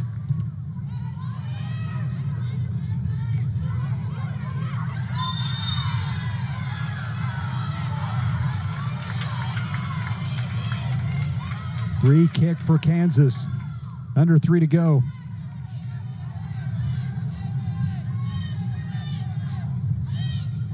Referee Benjamin Meyer points out the spot, and Sarah Wadelko gets ready. Castens will take it for the Jayhawks. A scoreless match.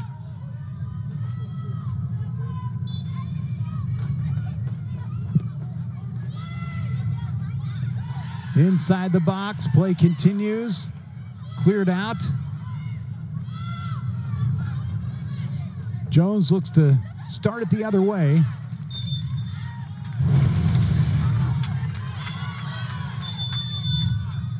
Kelly, here's the free kick. More physicality there in the box. Courtney Jones, though, does a great job to get this away from the box as quickly as possible, avoid any more of that chaos. Looks like the referee here, though, is jogging over to take a look at VAR. Thing I did see there is there were 2 Vanderbilt players. Perhaps Previous play is under further review. penalty could be called here just because of that physicality that we saw bringing down a Kansas player in the box. The review gives the players a chance to recharge a bit. 2:04 to go. Scoreless match. Vanderbilt and Kansas. The Jayhawks have had the bulk of the shots here in the second half. They lead overall in shots 13-6. Vanderbilt 3-2 in shots on goal. 23 total fouls as the review is in progress with Benjamin Meyer.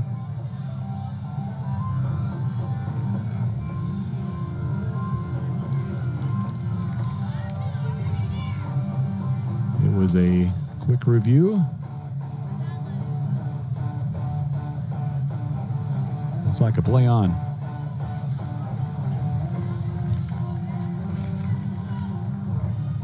No penalty on the play.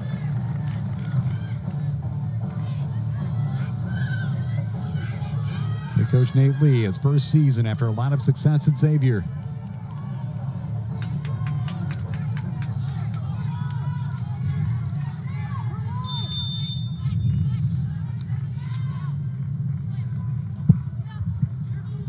Took them to 4 consecutive NCAA tournaments.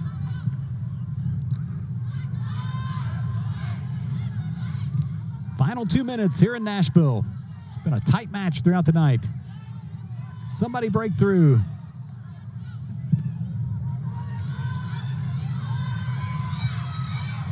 Over the top, Gonzalez. No time to waste, looking for teammates.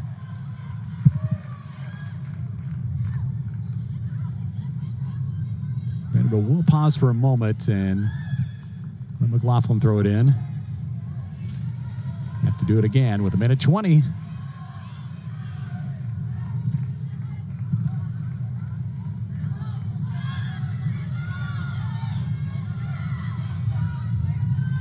Can we get some late game drama here?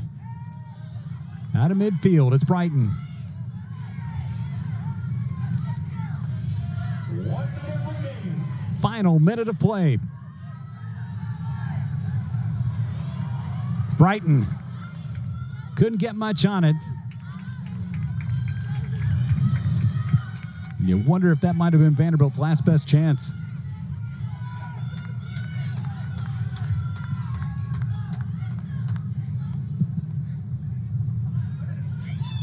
Dahl with the goal kick. McLaughlin up ahead. Jones trying to run it down. Offer line. There's Jones. Cleared outside with 20 seconds. And a little bit wide as time ticks down.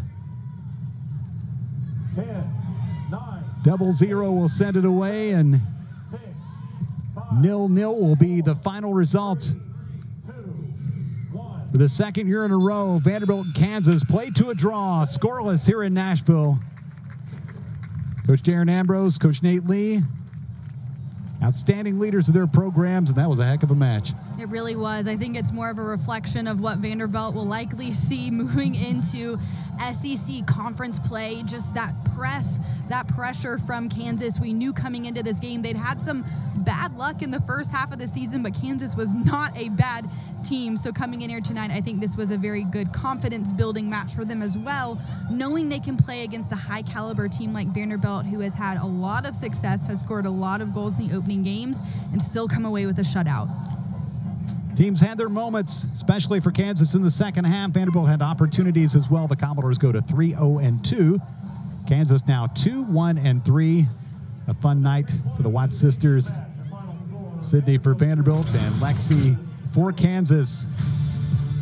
So we'll say so long for now. We'll be back with you on Sunday night. It'll be Vanderbilt hosting Middle Tennessee in the next to last game of this homestand. Hope you'll join us then and join us for football here on campus this weekend.